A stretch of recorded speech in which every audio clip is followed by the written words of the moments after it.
تو یہ جو طوا میدان تھا وہ جزیرہ نمائے سینا میں کوہ سینا کے عین دامن میں تھا، مطلب انفیکٹ ابھی بھی ہے. تو یہ جو وادی سینا ہے یہ مکان کے اعتبار سے مقدس ہے، یعنی زمان و مکان دونوں طرح سے تقدیس ثابت ہے اسلامی شریعت میں بھی اور شریعت موسوی میں بھی. تو وہ مقام مقدس ہے طوا.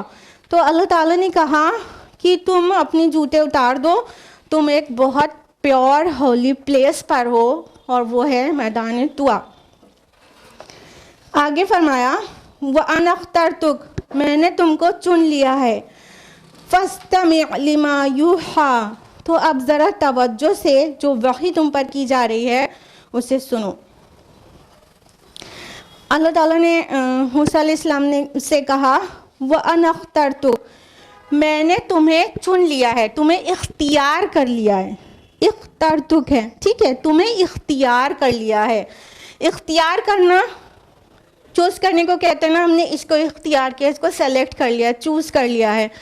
اور اختیار جو لفظ ہے وہ خیر سے ہے.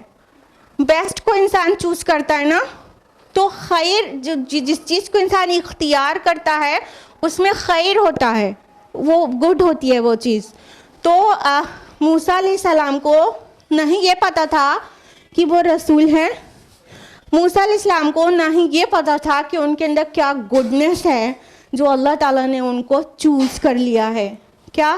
As a prophet, as a messenger. ٹھیک ہے. تو موسیٰ علیہ السلام اسے بالکل اس وقت تک غافل تھے، انہیں دونوں ہی بات نہیں پتہ تھی کہ وہ رسول ہیں، اور انہیں یہ بھی نہیں پتہ تھی کہ اللہ نے ان کے اندر کیا گڈنس رکھی ہے اور اس گڈنس کی وجہ سے انہیں چوز کیا ہے. تو یہاں پر استفا ورڈ نہیں آیا، اجتبا نہیں آیا، اختر آیا. اخترتک، میں نے تمہیں اختیار کیا ہے، مطلب تمہارے اندر خیر ہے جو چوز کیا ہے.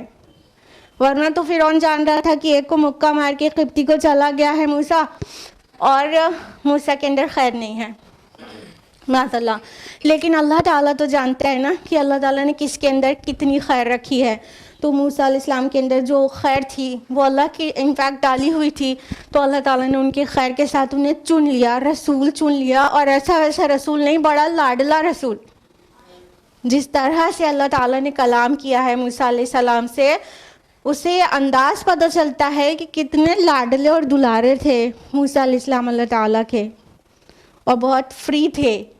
آگے ابھی اس سے یہاں پہ بھی پتہ چلے گا، سورہ اعراف میں بھی پتہ چلے گا کتنا فریلی موسیٰ علیہ السلام اپنی ریکویسٹ کر دیتے تھے کہ اللہ پاک میرا دل چاہتا ہے میں تجھے دیکھوں. بڑی ریکویسٹ ہو گئی. تو اتنا زیادہ اللہ تعالیٰ نے ان کو اپنا قرب نصیب کیا تھا، ان کے اندر اتنی ساری خیر تھی. فرمایا کہ میں نے تجھے اختیار کر لیا ہے. اب ذرا توجہ سے سنو، یہاں فاستمع آیا ہے، اسمع نہیں آیا ہے، سنو. سمع مطلب ہوتا ہے سننا، اور استماع کا مطلب ہوتا ہے توجہ اور اہتمام کے ساتھ سننا، بغور سننا. ٹھیک ہے. استماع کہتے ہیں نا جہاں پہ لوگ گیدر ہوتے ہیں سنا سنایا جاتا ہے، اس کو استماع کہتے ہیں نا. اور اجتماع بھی کہتے ہیں، وہ اپنے حساب سے بھی ٹھیک ہے گیدر ہونے کے لیے اجتماع، اور استماع مطلب غور سے سننے کے لیے. تو دونوں الفاظ استعمال ہوتے ہیں نا دینی محفلوں میں سننے سنانے کے لیے نا. تو وہ استماع ہے. استماع کا معنی ہوتا ہے بغور سننا، دھیان سے سننا، کان لگا کے سننا جس کو کہتے ہیں. تو اللہ تعالیٰ نے یہ نہیں کہا کہ اس میں سنو، نہیں، فاستمع، پس غور سے سنو. کیا سنو؟ لما یوحا، جو تمہاری طرف وحی کیا جا رہا ہے. یعنی جب اللہ تعالیٰ نے رسول چوز کر لیا، اختیار کر لیا رسول، تو اللہ تعالیٰ نے وحی مطلب یہ وحی جو تھی، جو کنورزیشن شروع ہو گیا تھا، تو آگے جو اللہ تعالیٰ کہنے جا رہے ہیں اس کے لیے یہاں پہ لفظ لائے اللہ پاک، وحی کیا جا رہا ہے، اسے غور سے سنو، کان لگا کر سنو. اب کیا آرڈر آنے والا ہے، وحی کیا کی جانے والی ہے؟ اننی انا اللہ لا الہ الا انا، یقیناً میں ہی اللہ ہوں، کوئی معبود نہیں سوائے میرے. فاعبدنی، بس تم میری ہی بندگی کرو، وَأَقِمِ الصَّلَاةَ لِذِكْرِي، اور میری یاد کے لیے صلاح قائم کرو. یہ فرسٹ آرڈر آیا. تو اندر سے روئے کھڑے ہونے لگتے ہیں. یہ جو آیت ہے اننی انا اللہ لا الہ الا انا، یہ اپنے آپ میں بالکل منفرد آیت ہے. قرآن حکیم میں کہیں پر بھی اللہ تعالیٰ نے اپنی انانیت کو اس طرح عظیم الشان طریقے سے نہیں پیش کیا ہے جس طرح یہاں پر اللہ کی انائے کبیر کا ذکر ہے. انائے کبیر علامہ اقبال کا ورڈ لے رہے ہیں کہ علامہ اقبال نے اللہ تعالیٰ کی انا کو جو دا انفائنائٹ ایگو ہے اس کو انائے کبیر کہا ہے، اور اپنی جو فائنائٹ ایگو چھوٹی سی ہے اس کو انائے صغیر کہا ہے. تو اللہ تعالیٰ نے انائے کبیر جو اس کی ہے اس کا ذکر جس شان سے یہاں پر ہے وہ کہیں پر نہیں ہے. تو آپ نے قرآن اور حدیث میں ہمیشہ اللہ لا الہ الا ہوا یہ پڑھا ہے نا، ٹھیک. ہوا انا، میں اللہ ہوں اور میرے علاوہ کوئی معبود نہیں. یہ انداز تو کہیں دکھتا ہی نہیں ہے نا قرآن میں، میرے انا، ٹھیک ہے. تو اچھا یہاں پہ اللہ تعالیٰ نارملی اپنے لیے بھی قرآن حکیم میں پلیورل کا صیغہ، جمع کا صیغہ استعمال کرتا ہے. نحنو، ہم، کیونکہ یہ رائل پلیورل ہے نا تو نحنو زیادہ تر آتا ہے. تو یہاں پہ انا آیا ہے، میں. تو اسی لیے ہم آپ سے کہہ رہے ہیں کہ یہ انداز جو ہے اس آیت کا یہ قرآن میں بالکل یونیک ہے اور کہیں بھی دیکھنے کو نہیں ملتا ہے. اور جس طرح سے اللہ تعالیٰ بات کر رہا ہے وہ مطلب موسیٰ علیہ السلام کے ساتھ ہی کانورزیشن ہے اللہ تعالیٰ کی. موسیٰ علیہ السلام کلیم اللہ ہیں، تو یہ انداز موسیٰ علیہ السلام کے علاوہ کہیں پہ آئے گا بھی نہیں. بات تو موسیٰ علیہ السلام سے ہی کی. تو اور موسیٰ علیہ السلام سے کانورزیشن جو ہے، جو وحی ہے ڈائریکٹ، اس کا جو سب سے پہلی بار ایڈریس ہے وہ یہیں پر سورہ طٰہٰ میں آیا ہے. تو اس لیے یہ مقام بالکل منفرد یونیک ہے قرآن حکیم میں، اور اس کو پڑھ کے اندر سے بالکل کپکپی سی طاری ہو جاتی ہے کہ جیسے یہ انداز کہیں پہ بھی ملتا نہیں ہے. بس یہاں پر ہے انا اللہ لا الہ الا انا، کہ میں اللہ ہوں، میرے علاوہ کوئی عبادت کے لائق نہیں ہے. تو پہلا آرڈر کیا ملا کہ میں ہی معبود ہوں. دوسرا آرڈر کیا ملا؟ فاعبدنی، بس تم میری بندگی کرو. یعنی کہ بات یہاں پہ ختم نہیں ہو جاتی نا کہ میں اللہ ہوں اور میرے علاوہ کسی کی بندگی نہیں. بات یہاں پہ فل سٹاپ نہیں ہو جاتی نا. فاعبدنی، بس میری ہی عبادت کرو. کیونکہ اللہ تعالیٰ کو ماننا کوئی نئی بات نہیں ہے. کبھی کسی ایرا میں یہ بات نئی نہیں تھی کہ اللہ کو پہچانا جائے.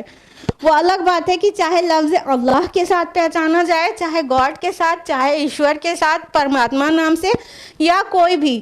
وہ جو ون سپریم ڈائٹی ہے، ون سپریم پاور ہے پورے یونیورس کی، وہ کئی مذاہب میں اور ہر کلچر میں اس کو پہچانا جاتا ہے. چھوٹے چھوٹے دیوی دیوتاؤں کا کانسیپٹ ہو وہ الگ بات ہے، لیکن ون سپریم پاور کو ریکگنائز کیا جاتا ہے ہر ریلیجن میں. تو بات صرف اتنی سی نہیں کہ میں اللہ ہوں، بات یہی ہے کہ میرے علاوہ کسی کی بھی عبادت نہ کرو، صرف میری عبادت کرو. یعنی زمین و آسمان کا خالق اللہ تعالیٰ ہے، تو عبادت بھی صرف اسی کو سزاوار ہے، صرف اسی کا حق ہے کہ اس کی عبادت کی جائے. تو سیکنڈ آرڈر کیا ملتا ہے؟ فاعبدنی، بس تم میری ہی بندگی کرو. تھرڈ آرڈر کیا ملتا ہے؟ وَأَقِمِ الصَّلَاةَ لِذِكْرِي، اور میری یاد کے لیے صلاح قائم کرو، نماز قائم کرو. تو تین ٹیچنگز کیا ملی؟ ایک توحید کی، دوسرا بندگی رب کی، اور تیسری اقامت صلاح کی. جس بات کے لیے اللہ تعالیٰ نے کہا فَاسْتَمِعْ لِمَا يُوحَىٰ، غور سے سنو جو تمہیں وحی کی جا رہی ہے.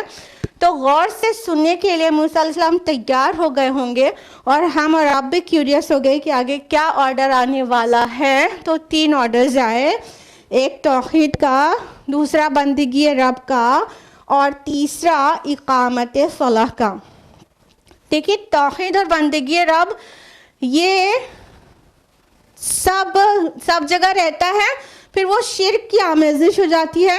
تو شرک اللہ تعالیٰ کو پہچانتے ہوئے جانتے ہوئے بھی, لیکن اس کے ساتھ اوروں کو کہیں سفارشی کہہ کے داخل کر دیا جاتا ہے, کہیں اوتار کہہ کے داخل کر دیا جاتا ہے وغیرہ وغیرہ, کہیں بیٹا کہہ کے داخل کر دیا جاتا ہے, تو وہ شرک ہو جاتا ہے. یہاں پر کیا کہا گیا؟ میری عبادت کرو. اور عمل صالح میں سب سے پہلا عمل کون سا بتایا گیا؟ صلاح قائم کرو. اور یہاں پہ ریزن بھی دیا گیا ہے لذکری. ابھی تفصیل سے آتے ہم لوگ. پہلی بات تو اقامت صلاح, قرآن مجید میں لفظ آیا ہے صلاح کے لیے. جسٹ ڈو ریڈ پریئر ایسا نہیں کہا گیا نا. کیا کہا گیا؟ اسٹیبلش صلاح, اسٹیبلش ریگولر پریئر. صلاح کے لیے اسٹیبلشمنٹ کا ورڈ ہے, اقامت کا. اقامت کا مطلب ہوتا ہے کسی چیز کو اسٹیبلش کرنا نا. تو صلاح کے لیے یہ نہیں کہا جاتا ہے قرآن مجید میں کہ نماز پڑھو. پہلی بات تو نماز بھی وہ اس کا ایگزیکٹ ٹرانسلیشن نہیں ہے, نہ ہی پریئر ایگزیکٹ ٹرانسلیشن ہے. سب سے ایبسولوٹ ورڈ جو کہنا چاہیے ایکچولی, اور ہمیں اور آپ کو مل کے عام کرنا چاہیے, وہ ہے صلاح. تو اللہ تعالیٰ کہہ رہے صلاح کو قائم کرو. اقامت صلاح میں کیا کیا باتیں آ جاتی ہیں؟ کوئی چیز انسان پڑھتا ہے تو چھوڑتا بھی ہے, کبھی نہیں پڑھتا, لیکن اقامت صلاح میں چھوڑنے کی گنجائش ختم ہو جاتی ہے. اور کیا کیا چیزیں آئیں گی اقامت صلاح میں؟ چلیے آپ لوگ بتائیے, آپ لوگ کو پتہ ہے, بتائیے. چھوڑ پکڑ کر نہیں پڑھنا, ریگولر پڑھنا. دوسرا خوشی خوشی کے ساتھ, اور اس کو اس کی حقوق کی ادائیگی کے ساتھ پڑھنا. عاجزی اور انکساری دکھانا, اور اس میں تذلل دکھانا. ٹھیک ہے. اور صلاح میں چوری نہیں کرنا. چوری کرنا کس کو کہتے ہیں؟ ہاں ایگزیکٹلی, کہ جلدی جلدی دھڑا دھڑ سجدے لگا دیے, مرغ کی طرح 2 ٹھونگے مار لی, ہو گئی صلاح نا. تو یہ صلاح میں چوری ہے. تو صلاح میں چوری نہیں کرنا, یعنی سارے ارکان پوری شان کے ساتھ, جیسا کہ رسول اللہ اور صحابہ کا طریقہ تھا اس طرح سے پورا کرنا. ٹھیک ہے. تو یہ سارے ہی باتیں آ جاتی ہیں جب کہا جائے صلاح قائم کرو. تو اسٹیبلش ایسے ہوتی ہے صلاح, پڑھ لینا تو نہیں بھی پڑھنا, ہو گئی بات ختم نا. تو آرڈر ہے صلاح قائم کرو. کس کو آرڈر آ رہا ہے؟ موسیٰ علیہ السلام کو. کیا پتہ چل رہا ہے کہ یہ صرف ہمارے پیارے نبی محمد رسول اللہ صلی اللہ علیہ وسلم کا بتایا ہوا عمل نہیں ہے, بلکہ آخری نبی محمد رسول اللہ صلی اللہ علیہ وسلم سے پہلے بھی جتنے نبی اور رسول آئے, ان کو بھی, ان کے خود کے لیے بھی اور ان کی امت کے لیے بھی صلاح قائم کرنے کا حکم ملتا رہا ہے. ٹھیک ہے. شعیب علیہ السلام کے متعلق آتا ہے کہ یا شعیب, کیا تمہاری نماز یہ سکھاتی ہے کہ تم ہم کو ہمارے معبودوں سے الگ کر دو, ہم اس کی عبادت کرنا چھوڑ دیں؟ ہاں. اسی طرح حضرت مریم کے لیے آتا ہے کہ یا مریم اقنتی لربک واسجدی وارکعی مع الراکعین. ہاں, سے پتہ چلتا ہے وہ بھی صلاح قائم کرتی تھی. رکوع اور سجود صلاح کے ہی تو پارٹس ہیں نا. تو موسیٰ علیہ السلام کو بھی صلاح کا حکم ہوا, دیگر انبیاء اور رسول کو بھی ہوا. افسوس کی بات یہ ہے کہ قوم موسیٰ علیہ السلام نے صلاح کو چھوڑ دیا, اپنی کتابوں سے نکال دیا. بائبل کے اولڈ ٹیسٹمنٹ میں یعنی موجودہ تورات میں صرف ایک جگہ بچا ہے صلاح کے متعلق, بس ایک جگہ بچا ہے, باقی جگہ سے غائب کیا ہوا انہوں نے. جبکہ موسیٰ علیہ السلام کو تھرڈ آرڈر فرسٹ اٹیمپٹ میں تھرڈ آرڈر یعنی گڈ ڈیڈس کا پہلا آرڈر صلاح کا ملا تھا.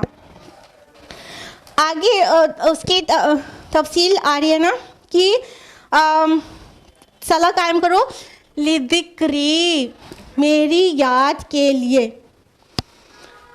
کیا لگتا ہے صلاح ایسے ہی بوجھ ہے؟ اتنی مشقت میں ڈال دیا گیا 5 بار کھڑے ہو کے, پڑھنا ہے, نہیں پڑھو تو گناہگار ہو, اور یہ کیا اٹھنا بیٹھنا ہے. اللہ اکبر.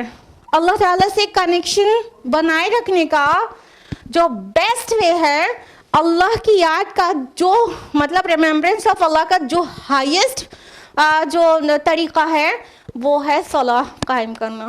سب سے اونچا, سب سے اعلیٰ, سب سے برتر یاد الہی میں کوئی ذریعہ ہے نوع انسانی کے پاس تو وہ ہے صلاح. سب سے اوپر اللہ کی یاد میں, یہ اللہ کی یاد کو قائم کرنے کے لیے ہے. سوال یہ ہے کہ اللہ کو یاد کیوں رکھا جائے؟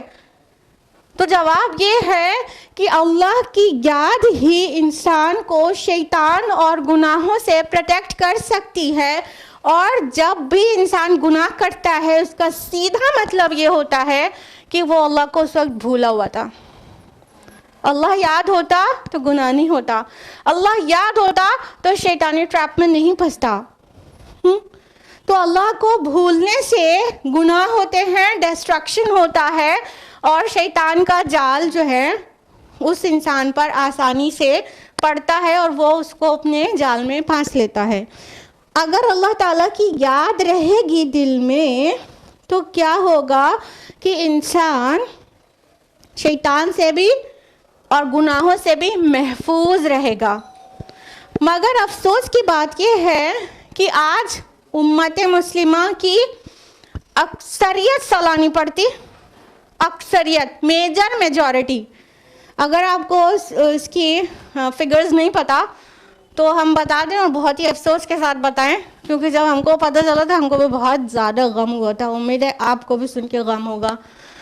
پورے ورلڈ کے مسلمانوں میں صرف 2% لوگ, صرف 2% لوگ 5 وقت کی پابندی سے صلاح پڑھتے ہیں.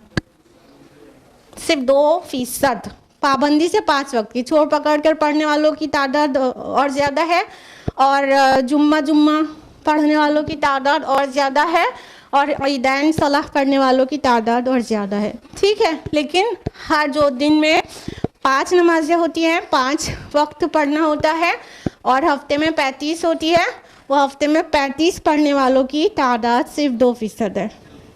انا للہ و انا الیہ راجعون. اب ان 2% لوگوں کے بارے میں بھی بات کر ہی لی جائے. اللہ تعالیٰ نے صلاح کو فرض کیا, اقیم الصلاۃ لذکری, میری یاد کے لیے صلاح قائم کرو. تو جو 2% لوگ صلاح پڑھ رہے ہیں ان میں سے 2% بھی ایسے نہیں ہیں جو اللہ کو بھرپور یاد کر کے صلاح پڑھتے ہوں, مطلب وہ صلاح میں اللہ کو یاد کرتے ہوں. جو تھوڑے سے لوگ صلاح قائم کر رہے ہیں ان کی اکثریت کو یہ نہیں پتا کہ وہ کیا ریسائٹ کر رہے ہوتے ہیں صلاح میں, جس کی وجہ سے ان کو یاد الہی آتی ہی نہیں اور صلاح سے فارغ ہو جاتے ہیں. اگین انا للہ و انا الیہ راجعون.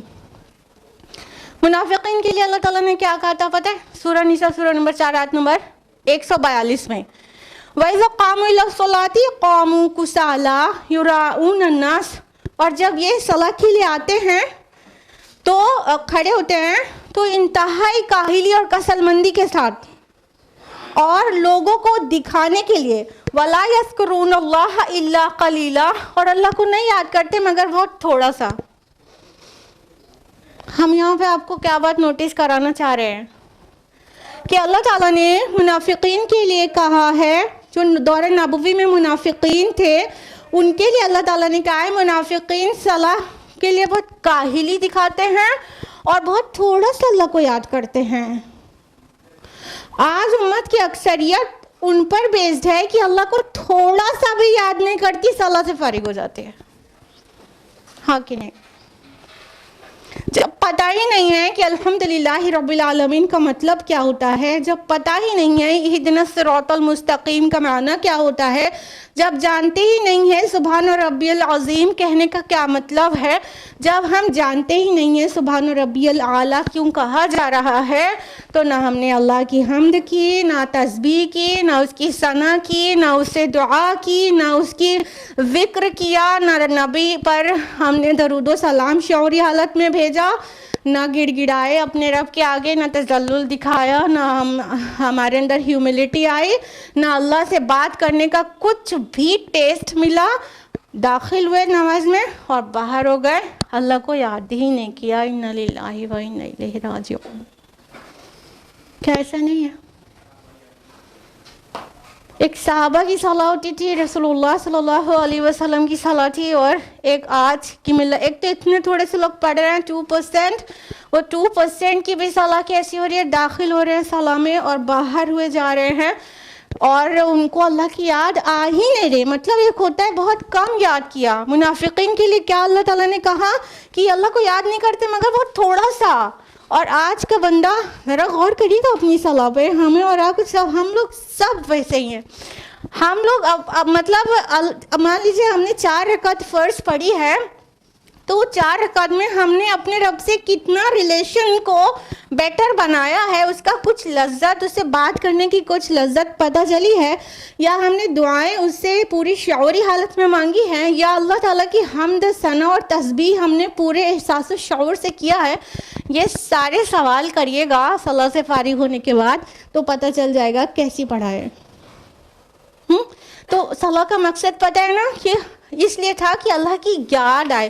اللہ کی یاد بہت طریقے سے کی جا سکتی ہے. یہ سب سے ہائیسٹ وے ہے اللہ کو یاد کرنے کا. اس کے علاوہ دوام ذکر کرنا ہے، اللہ کو ہمیشہ یاد رکھنا ہے. دوام ذکر میں سب سے ٹاپ پر ہے رسول اللہ صلی اللہ علیہ وسلم کے اذکار مسنونہ کے ذریعے اللہ کو یاد کیا جائے. کھانا کھانا ہے تو، سونا ہے تو، سو کر اٹھنا ہے تو، واش روم جانا ہے تو، مہمان سے ملاقات کرنا ہے تو، کچھ بھی کر رہے ہیں، لباس پہن رہے تو، اتار رہے ہیں تو، دن بھر میں جو کچھ بھی کر رہے ہوتے ہیں اس کو اگر محمد رسول اللہ صلی اللہ علیہ وسلم کے الفاظ میں اللہ تعالیٰ کا ذکر کریں، جس کو اذکار مسنونہ کہہ سکتے ہیں، تو یہ دوام ذکر کی ٹاپ پوزیشن ہے، ٹاپ وے ہے ہمیشہ والا اللہ کی یاد کا. ٹھیک ہے. اور ایک اس سے نیچے کا لیول آئے گا کہ ہر وقت دل میں اللہ کی یاد بنی رہے. میں بھولا ہی کہاں ہوں کہ تجھے یاد کروں. اللہ کو یاد کرنا نہیں ہے، اللہ کو یاد رکھنا ہے، رکھنا ہے. تو صلاح اللہ کو یاد کرنے کا سب سے اونچا مقام ہے کہ اس طرح مطلب قیام کی حالت میں، قنوت کی حالت میں، رکوع کی حالت میں، اور اپنی پیشانی کو گراؤنڈ پر رکھ کر اللہ کے آگے اپنے آپ کو بالکل تذلل میں گرا دینا، یہ سجدہ ہے. اس حالت میں اللہ کو یاد کیا جائے. پتہ ہے ہمارے صلاح، ہماری نمازیں ہمیں فائدہ کیوں نہیں دے رہے، جبکہ اس کا جو ایک مقصد ہے نا، اللہ کی ذکر کے لیے، اللہ کی یاد کے لیے نمازیں ہیں. اور کیوں نمازوں کا آرڈر ہے، اس کی حکمت کیا ہے؟ سورہ عنکبوت سورہ نمبر 29 آیت نمبر 45 میں اللہ تعالیٰ نے فرمایا نا، اتل ما اوحی الیک من الکتاب واقم الصلاۃ ان الصلاۃ تنہی عن الفحشاء والمنکر ولذکر اللہ اکبر. کہ آپ پر جو کتاب نازل کی گئی، اس وحی کی گئی، اس کی تلاوت کیجئے اور صلاح قائم کیجئے. بے شک صلاح بے حیائی اور برائی سے روکتی ہے، اور اللہ کا ذکر سب سے بڑی چیز ہے. اب یہاں پہ جو فنکشن آف صلاح، فنکشن آف پریئر ہے، وہ کیا ہے؟ فحش اور منکر سے بچنا، بے حیائی اور برائی سے بچنا. تو اللہ تعالیٰ کہہ رہے ہیں کہ صلاح آپ پر فرض کی گئی، صلاح قائم کیجئے، اور یہ آپ کو بچاتی ہے بے حیائی اور برائی سے.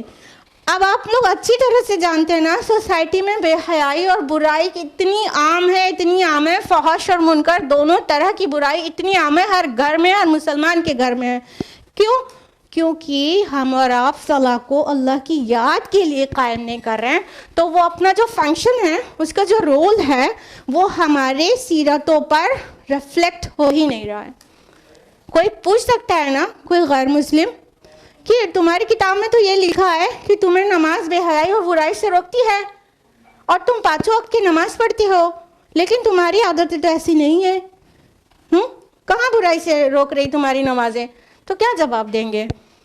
اصل میں ہماری نمازوں کا جو فائدہ ہے وہ ہماری زندگیوں پر اس لیے مرتب نہیں ہو رہا کیونکہ ہم اللہ کی یاد کے بغیر نماز پڑھ رہے ہیں، اور اللہ کی یاد کے بغیر صلاح پڑھا جائے گا تو وہ کیوں کر اپنا فنکشن، اپنا رول پلے کر پائے گی. اس لیے وہ جو اس کا مقصد ہے، وہ جو جس وجہ سے فرض کی گئی ہے وہ حل ہی نہیں ہو رہا. اور لوگ دیکھنے والے کہہ رہے ہیں ہاں بڑے وہ 5 وقتہ نمازی ہیں، مگر ان کے اخلاق کی تو پوچھیے مت، اور ان کی مطلب بے حیائی اور برائی تو اتنی غیبت ان کے زبان پہ چڑھی رہتی ہے. ایسے لوگ ہم لوگ وٹنس کرتے رہتے ہیں. 5 وقت کی نمازی ہیں لیکن برائیوں سے نہیں بچ پا رہے ہیں کیونکہ بغیر یاد کرے اللہ تعالیٰ کو ان کی نمازیں پوری ہو جاتی ہیں، تو کیوں کر وہ نمازیں انہیں فائدہ دینے لگی. یاد رکھیے گا اس طرح سے پڑھی جانے والی نمازیں روز قیامت فائدہ نہیں دے گی. یہ بہت بڑی حماقت والی بات آپ سمجھ رہے ہیں. ثواب ملے گا لیکن وہ جو برائیاں انسان کے اندر انٹیکٹ ہے وہ اس کی وجہ سے اتنے لوگوں میں وہ اس نیکی کو ڈسٹریبیوٹ کرنا پڑ جائے گا کہ وہ جو صلاح کا بینیفٹ تھا وہ خالی ہو جائے گا. سمجھ رہے؟ تو ایسی بھی حدیث ہے کہ جس کی نماز نے اسے بے حیائی اور برائی سے نہیں روکا اس کی نماز نہیں، تو اس کا فائدہ اسے ملے گا ہی نہیں. ثواب ملا تھا تھوڑا بہت سا، مطلب وضو کر کے کھڑا تو ہوا بندہ، کم سے کم ثواب ملا تھا تھوڑا سا، لیکن وہ جو برائی اور بے حیائی سے بچ نہیں پایا تو اتنے لوگ سوالی ہوں گے جن کی غیبتیں کی ہوں گی، جن کو گالی دیا ہوگا، جن کا مال ہڑپا ہوگا، جن کو انسلٹ کی ہوگی، اتنے سوالی کھڑے ہوں گے کہ ان میں جب نیکی کو بانٹنا پڑ جائے گا تو کیا بچے گا صلاح سے جو اسے ملا تھا. تو ایسی کی نماز سے کوئی فائدہ نہیں ہو پائے گا اس کو.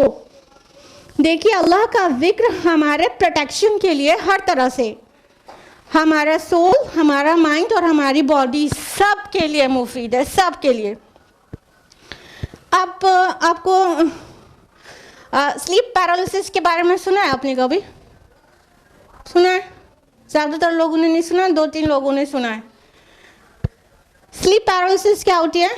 ہر انسان نے یہ وٹنس کیا ہوگا، کہ وٹنس نے ایکسپیرینس کیا ہوگا. جب کبھی کبھی ایسا ہوتا ہے کہ سو گئے ہیں پھر بھی تھوڑا سیمی کانشیس اسٹیٹ میں ہیں، ہلنا چاہ رہے ہیں ہل ہی نہیں پا رہے، بولنا چاہ رہے ہیں بول ہی نہیں پا رہے، نہ پیر ہلا پا رہے، نہ ہاتھ ہلا پا رہے، نہ بول پا رہے، نہ کچھ جو فیل ہو رہا ہے اس کو کر پا رہے، اٹھنا چاہ رہے اٹھ نہیں پا رہے. ایسا وٹنس، ایسا ایکسپیرینس کیا ہے کہ نہیں؟ اور تھوڑا فل کانشیس میں نے سیمی کانشیس اسٹیٹ بھی رہتی ہے، تھوڑا تھوڑا فیل ہو رہا ہوتا ہے لیکن ہل نہیں پا رہے ہوتے ہیں. کیسے ہوتا ہے؟ ویسے تو میڈیکل سائنس اس کے بہت سارے ریزنز دیتی ہے، انسومنیا کی وجہ سے اور اینزائٹی کی وجہ سے اور فیملی ہسٹری کی وجہ سے بہت سارے ریزنز دیتی ہے. بٹ سائیکالوجسٹ اس کا صحیح ریزن بتانے سے عاجز ہیں کہ ایسا کیوں ہوتا ہے کہ انسان ہلنا چاہے اور ہل نہیں پائے، اور وہ جو مطلب جب وہ سلیپی ہوتا ہے تو بالکل پیرالائز ہو جاتا ہے. اس کو سلیپ پیرالسس کہتے ہیں. اس کا جواب اسلام دیتا ہے.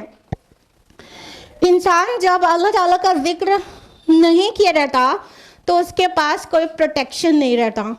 جب سونے سے پہلے اذکار میں بہت کچھ ہے، اور آیت الکرسی بھی ہے. آیت الکرسی کی بیفور سلیپ ریسائٹ کرنے کی جو فضیلت ہے وہ آپ لوگ کو پتہ ہے نا؟ بتائیے کیا ہے؟ ایگزیکٹلی، ماشاء اللہ، اکثروں کو پتہ ہے. صحیح بخاری کی حدیث ہے کہ جب انسان سونے سے پہلے آیت الکرسی پڑھ لیتا ہے تو اللہ تعالیٰ کی طرف سے اس کے لیے ایک محافظ فرشتہ مقرر ہو جاتا ہے، اور وہ رات بھر اس کو شیطان سے بچاتا ہے، اور وہ صبح تک رہتا ہے، فجر تک. تو کیا ہوتا ہے؟ پروٹیکشن کے لیے ایک فرشتہ آ جاتا ہے. اگر آپ شام کے اذکار اور بیفور سلیپ اذکار نہیں پڑھیں تو آپ کو یہ ایکسپیرئنس ہو سکتا ہے سلیپ پیرالسس. لیکن اگر آپ سونے سے پہلے اذکار پڑھ کر سوئیں تو یہ ایکسپیرئنس آپ کو کبھی نہیں ہوگا، کیونکہ ایکچولی یہ جن اور شیطان کے ایفیکٹ سے ہوتا ہے. وہ اس پر حاوی ہو جاتا ہے، جس کی وجہ سے انسان چاہتا رہتا ہے ہلنا، ہل نہیں پاتا، بولنا چاہتا رہتا ہے، بول نہیں پاتا. یہ شیطان کی وجہ سے ہوتا ہے. اور اگر آپ اذکار پڑھ کر سوئیں تو پھر اس رات آپ کبھی بھی اس کو ایکسپیرینس نہیں کریں گی. آپ میں سے کئی لوگوں نے اگر کبھی فجر کے بعد پھر سے سو گئے تو زیادہ ہی اس کو ایکسپیرینس کیا ہوگا، ہاں کہ نہیں؟ فجر کے بعد اس لیے کیونکہ رات میں تو آپ نے اذکار پڑھ لیا تھا، اور وہ جو فرشتہ مقرر ہوا تو فجر تک آپ کے ساتھ تھا اور فجر میں چلا گیا. یہ مذاق کی بات نہیں ہے، یہی سچی بات ہے. جو فرشتہ مقرر ہوا تھا، رات میں آپ نے آیت الکرسی پڑھی تھی اور فجر تک فرشتے کا ڈیوٹی تھی، فجر پہ وہ چلا گیا. آپ اٹھ گئے، آپ نے صلاح پڑھا، فرشتہ چلا گیا، ٹھیک ہے، اور پھر آپ دوبارہ سو گئے. وہ فرشتہ جو جا چکا تھا. تو سلیپ پیرالسس ہو سکتی ہے کیونکہ وہ جن شیطان وہ اپنے قبضے میں لے لیتا ہے اور انسان اتنا ہیوی فیل کرتا ہے جیسے کوئی بہت بھاری پتھر اس کے اوپر رکھ دیا گیا ہو، یا تو اس کی باڈی سے روح نکل چکی ہو، وہ ہل ہی نہیں پا رہا. تو اس سے کیا پتہ چلا؟ اللہ کا ذکر ہماری خود کے پروٹیکشن کے لیے ہے. بعض اللہ تعالیٰ کو کچھ نہیں ملتا اگر ہم اس کا ذکر نہ کیا کریں. تو ہم رات کے اذکار پڑھیں یا نہ پڑھیں، صبح کے اذکار پڑھیں یا نہ پڑھیں، اور صلاح بھی قائم کریں یا نہ کریں، اللہ بے نیاز ہے اور اس کو ہماری ضرورت نہیں ہے. ہم ہی بہت زیادہ انپروٹیکٹڈ ہو جاتے ہیں. تو اللہ واسطے ہم اللہ کی یاد بنائیں، صلاح کے اندر دوام ذکر کریں تاکہ ہم باڈیلی بھی، اسپرچولی بھی اور مینٹلی بھی پروٹیکٹڈ رہیں انشاءاللہ. تو آج ہم لوگ یہیں پر رکیں گے، ٹائم ختم ہو چکا ہے اور ہم لوگ ابھی ہیں صرف آیت نمبر 14 پر. تو آیت نمبر 15 آنورڈز انشاءاللہ نیکسٹ ویک. آج کے لیے اتنا ہی. اللہ رب العالمین سے دعا ہے کہ وہ ہم سبھی کو قرآن مجید پڑھنے، سمجھنے، غور و فکر کرنے، عمل کرنے اور دوسروں تک پہنچانے کی توفیق عطا فرمائے. اللہ تعالیٰ ہماری نمازوں میں خشوع اور خضوع پیدا کر دے اور اللہ تعالیٰ ہماری نمازوں کے ذریعے ہم سے اپنا رشتہ استوار کر لے اور ہمارے بہت قریب آ جائے اور ہم کو اپنا بہت قرب نصیب کرے. آمین. وآخر دعوانا الحمدللہ رب العالمین. والسلام علیکم ورحمۃ اللہ وبرکاتہ.